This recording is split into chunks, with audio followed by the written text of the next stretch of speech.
오늘 저는 누가복음 17장 20절에서 37절의 말씀을 가지고 인자의 날이라는 제목을 통하여 하나님의 말씀을 증거하고자 합니다.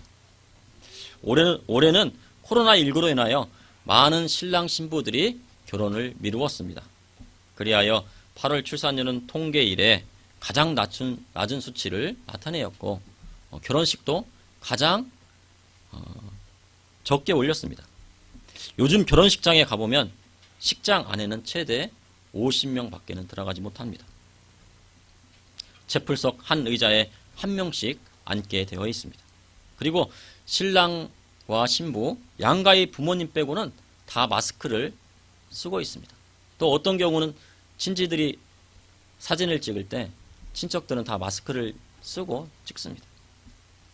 심지어 주례를 보시는 목사님마저도 마스크를 착용하고 사회자나 축가를 부르는 사람까지 마스크를 쓰게 되는 것을 보게 됩니다.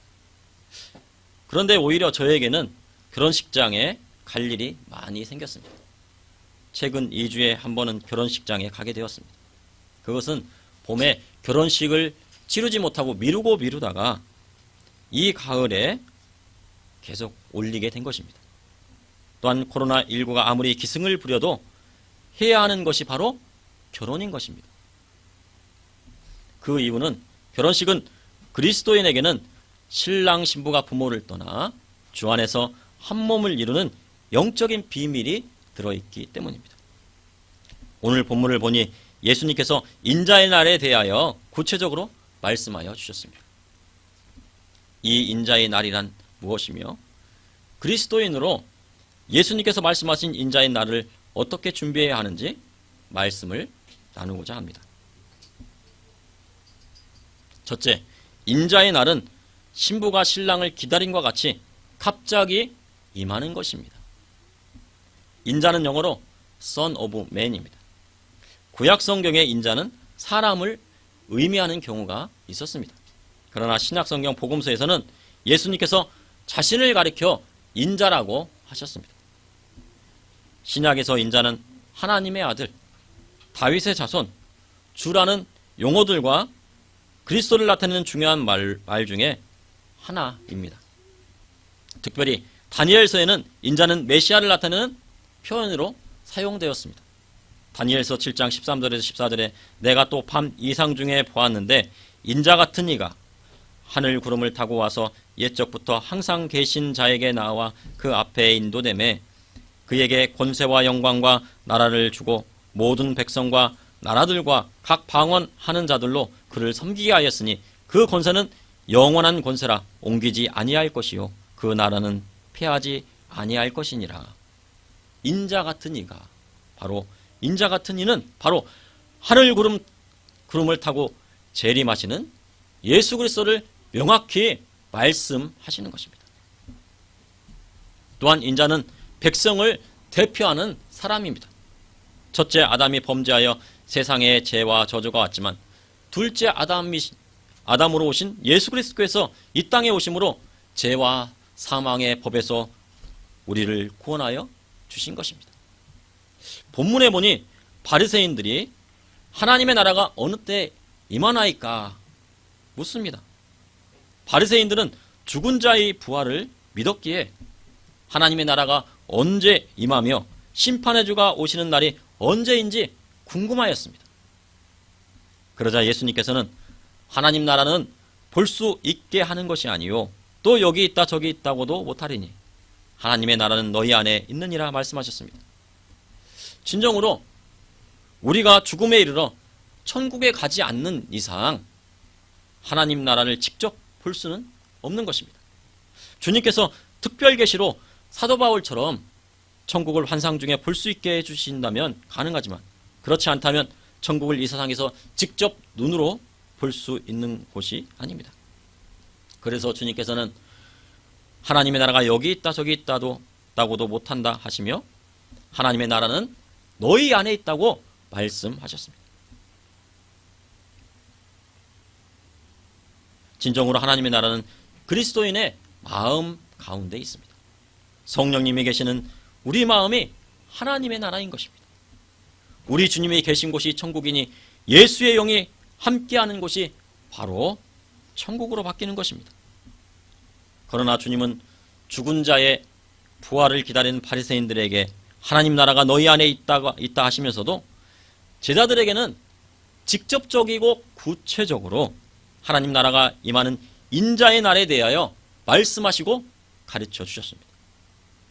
주님을 따르고 그리스도를 믿는 제자들에게 바리새인들에게는 말씀하지 않으신 인자의 날에 대해 가르치신 것입니다. 주님을 믿는 성도라면 인자의 날이 무엇인지 알아야 참된 성도인 것입니다. 인자의 날에 대해서는 성경의 많은 곳에서 말씀하고 계십니다.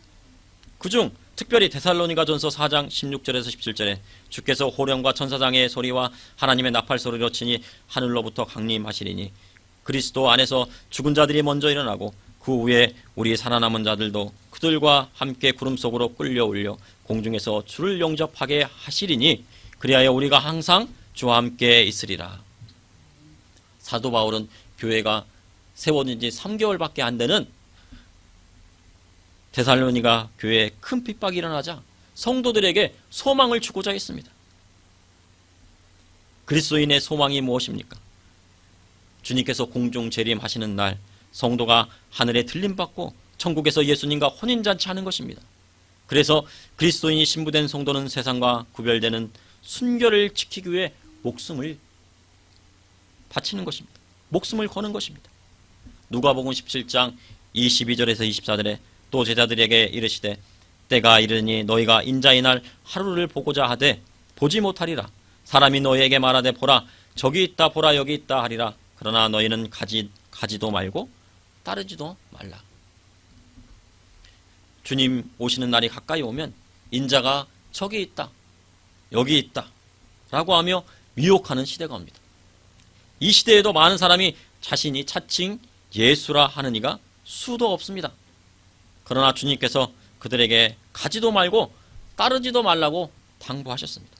그것은 다시 오실 예수님은 구름을 타고 하늘에서 오시기 때문입니다. 제자들에게는 인자의 날 하루를 보고자 하되 보지 못할 것이라고 하셨습니다. 이는 인자의 날이 도둑같이 임할 것이기 때문입니다. 24절에 번개가 하늘 아래 이쪽에서 번쩍이어 하늘 아래 저쪽까지 비침같이 인자도 자기 날에 그러하리라. 비 오는 날에 천둥 번개가 치면 먼저 번개가 번쩍이고 그 다음에 천둥이 뒤따라서 울립니다. 나중에 소리가 납니다. 그러니 번개가 언제 번쩍일지 예측하기는 거의 불가능합니다. 그러나 천둥 소리는 번개가 치면 천둥 소리가 들릴 거라고 예측을 합니다. 주님께서는 인자의 날을 번개와 비유하여 사람이 그 날과 시를 예측할 수 없음을 말씀하셨습니다. 비가 올지 안 올지는 하늘을 보면 알 수 있습니다. 그러나 번개는 언제 어디서 몇 시에 칠지는 하나님만 아시는 것입니다. 데살로니가전서 5장 1절에서 2절에 형제들아 때와 시기에 관하여는 너희에게 쓸 것이 없음은 그날이 밤에 도둑같이 이를 줄을 너희 자신이 자세히 알기 때문이라.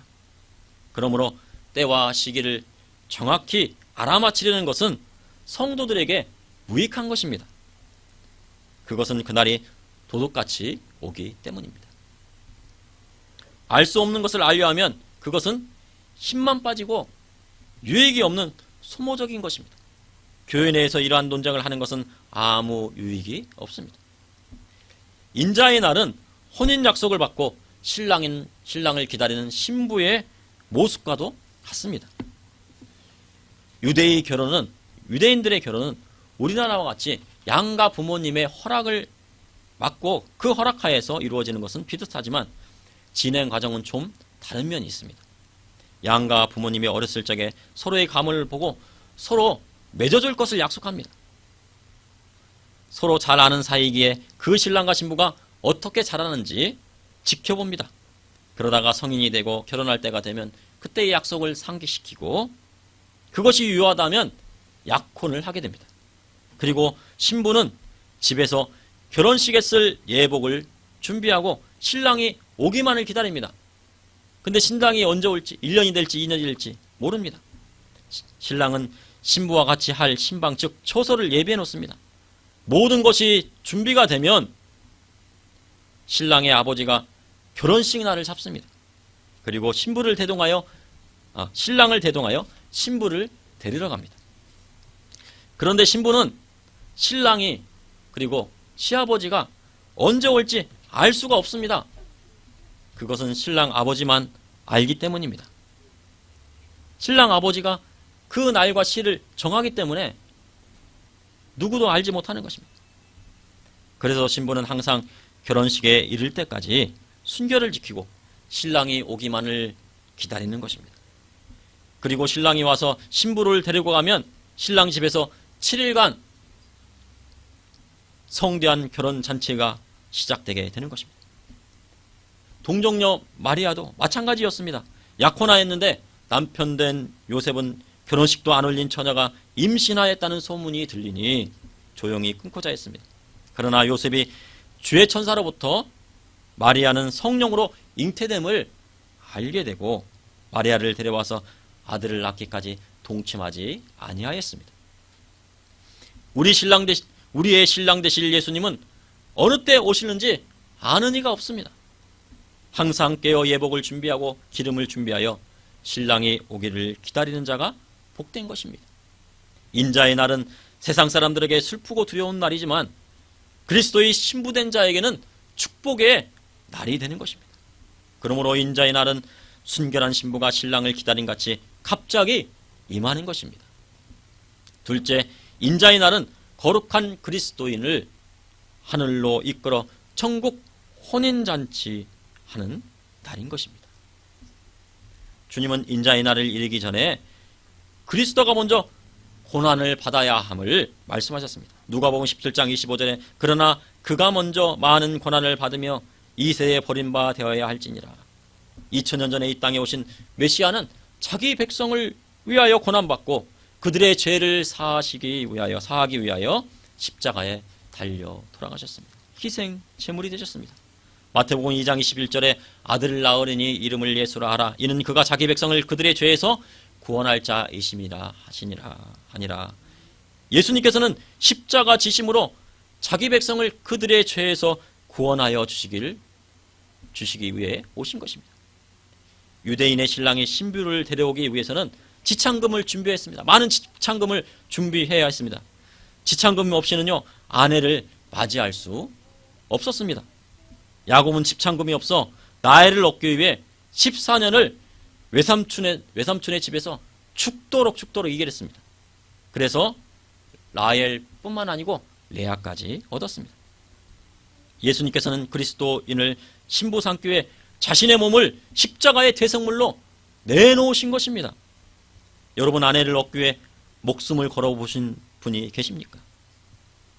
우리 예수님께서는 그리스도의 신부를 얻기 위해 목숨을 버리셨습니다.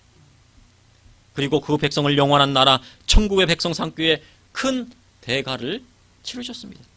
이것이 진리인 것입니다. 인자의 날은 그리스도의 순결한 신부에게 축복의 날이지만 세상엔 혼란에 빠지는 날입니다. 누가복음 17장 34절에 35절에 내가 너에게 이르노니 그 밤에 둘이 한자리에 누워있음에 하나는 데려감을 당하고 하나는 버려둠을 당할 것이요 두 여자가 함께 맷돌을 갈고 있음에 하나는 데려감을 얻고 하나는 버려둠을 당할 것이니라. 하나님께서 그날을 정하시고 그리스도의 신부들이 하늘로 이끌려 올라가면 세상은 그 하루 동안 사건과 사고와 그리고 울음소리가 세상 가득 차게 되는 것입니다. 세상을 뒤덮게 되는 것입니다. 부부가 함께 잠이 들었는데 남편은 들림받고 아내는 그대로 남아있으면 그 아내는 슬픔과 절망에 빠지는 것입니다. 엄마와 딸이 맷돌을 갈고 있는데 딸은 들림받고 어머니만 남으면 어머니의 마음은 무너질 것입니다. 버스를 운전하던 사람이 갑자기 하늘로 올려지면 버스는 사고 나게 되고 비행기를 운항하는 기장이 사라지면 비행기는 바닷속으로 추락하게 되는 것입니다. 그 하루 동안 세상은 혼란 가운데 빠지는 것입니다. 부모님은 들림받는데 자녀들은 남게 된다면 그 자녀들의 마음은 어떨 것이며 예수님의 품으로 간 부모님들은 자녀가 걱정이 될 것입니다. 그러나 구원은 각자인 것입니다. 남편이 구원받는다고 아내가 구원받는 것 아니고, 엄마가 구원받는다고 자녀가, 그리고 아들이 구원받는 것 아닙니다. 각자의 믿음과 신앙에 따라 하나님의 구원하심이 이루게 되는 것입니다. 다만 부모와 형제와 자녀의 구원을 위하여 날마다 기도하며 복음을 전해야 하는 사명이 우리에게 있는 것입니다. 그러므로 그리스도의 복음을 세상에 외쳐야 할 사명이 우리에게 있습니다. 그 외침을 따르든지 아니 따르든지 각자의 마음에 달려있지만 그것을 외쳐야 할 사명은 그리스도인에게 있습니다. 그러므로 그리스도의 신부는 인자의 날을 준비하여 항상 순결한 신앙을 준비해야 하는 것입니다. 순결한 신앙이란 세상과 구별되어 하나님의 말씀대로 사는 것입니다. 그리스도의 신부가 준비해야 될 것이 무엇일까요? 돈일까요? 아니면 예단일까요? 자동차 키일까요? 그리스도의 신부는 순결함에 있는 것입니다. 순결함이란 거룩함입니다. 거룩은 하나님의 성품 중에 하나입니다. 우리가 하나님께 드리는 예배도 거룩하게 드려야 우리 하나님께서 받으시는 것입니다. 결혼식을 할 때에도 거룩함이 있어야 하나님 앞에 거룩한 예식이 되는 것입니다. 그러므로 인자의 날은 거룩한 그리스도인을 하늘로 이끌어 천국 혼인잔치를 하는 날인 것입니다. 셋째, 인자의 날은 하나님의 심판이 이 땅 가운데 임하는 날입니다.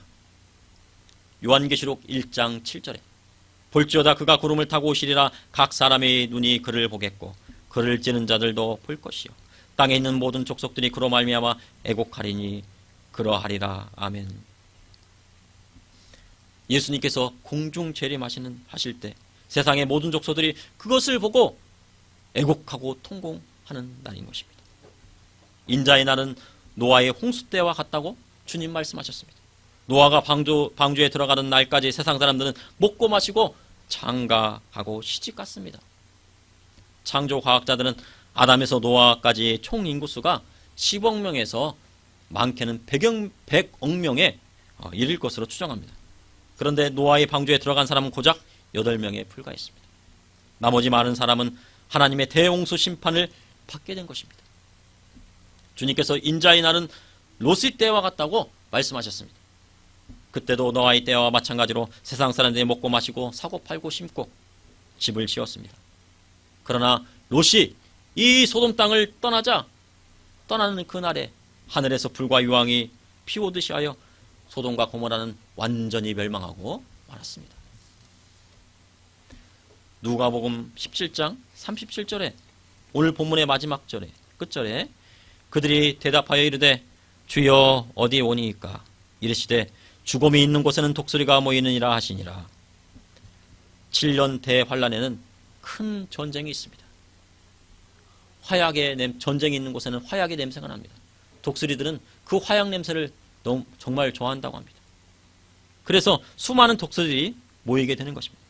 환란의 때는 큰 고통이 이 땅에 임하게 되는 것입니다. 그러므로 성도는 들림 받아야 합니다. 예수님께서 공중 재림하실 때 들림 받는 것을 휴거라고 합니다. 휴거란 예수님께서 재림하실 때 지상의 신자들이 하늘로 들려 올려진다는 것입니다. 그런데 이 휴거에 대해 언제 일어날는지에 대해 미국의 목회자들에게 물었을 때 36% 정도는 대환란 이전이라고 응답을 했습니다. 그리고 18%는 대환란 후라고 대답했습니다. 휴거의 시계는 학자들의 종말론에 대한 견해 차이에 따라 달라지기도 합니다. 환란 후 휴거를 인정하는 학자들은 역사적 전천년주의나 무천년주의를 인정합니다. 교회가 환란을 통과하고 그 후에 예수님이 재림하여 성도가 휴거된다는 입장입니다. 이 환란 후 휴거를 통하여 재림하시는 주님과 공중에서 만나 다시 땅으로 내려온다는 해석입니다. 그래서 미국 신학학계는 역사적 전천년주의를 70%, 세대주의 전천년주의 20%, 무천년주의는 10% 정도를 지지하고 있습니다. 그런데 저는 보편적으로 알려진 환란 전 휴거설을 지지하고 믿습니다. 왜냐하면 예수 그리스도를 믿는 성도들이 7년 대환란을 통과하게 된다면 그것은 너무나도 가혹한 일이 되기 때문입니다. 그 7년 대환란을 통과하는 신앙인들이 있을 수도 있지만 소수에 불과하고 많은 사람들이 통과하지 못하게 될 수도 있기 때문입니다. 우리 하나님은 하나님의 자녀에게 긍휼을 베푸시는 그런 분이십니다. 환란 전 휴거서는 그리스도의 공중재림이 있은 후 믿는 자들의 휴거가 일어납니다. 그리고 7년 대환란이 시작되고 7년이 끝난 후 성도들이 그리스도와 함께 지상으로 내려와 천년왕국에 도래하는 것입니다.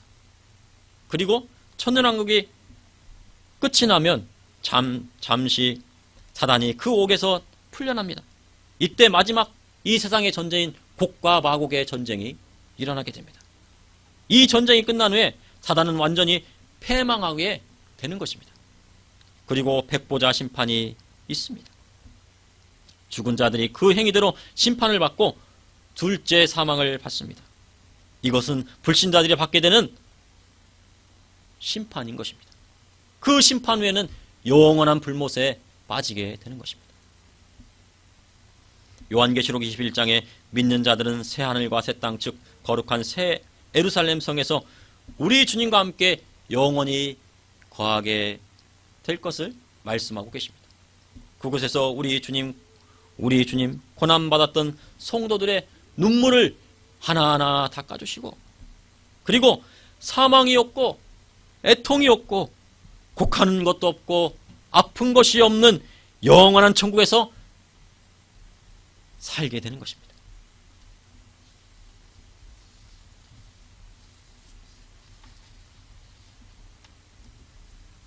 데살로니가전서 5장 4절에서 6절에 형제들아 너희는 어둠에 있지 아니하며 그날이 도적같이 너에게 임하지 못하리니 너희는 다 빛의 아들이요 낯의 아들이라.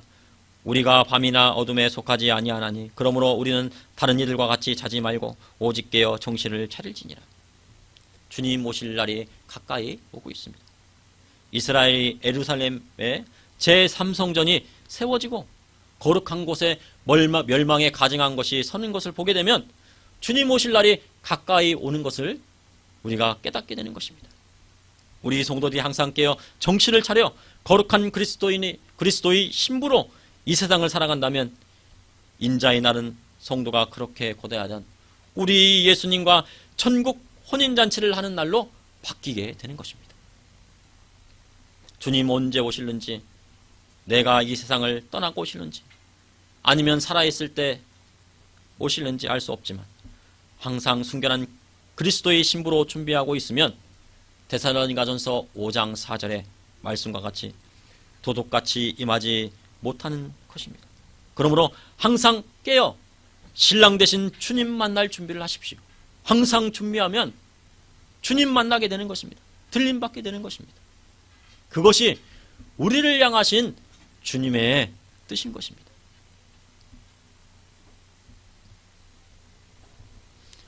기도하시겠습니다.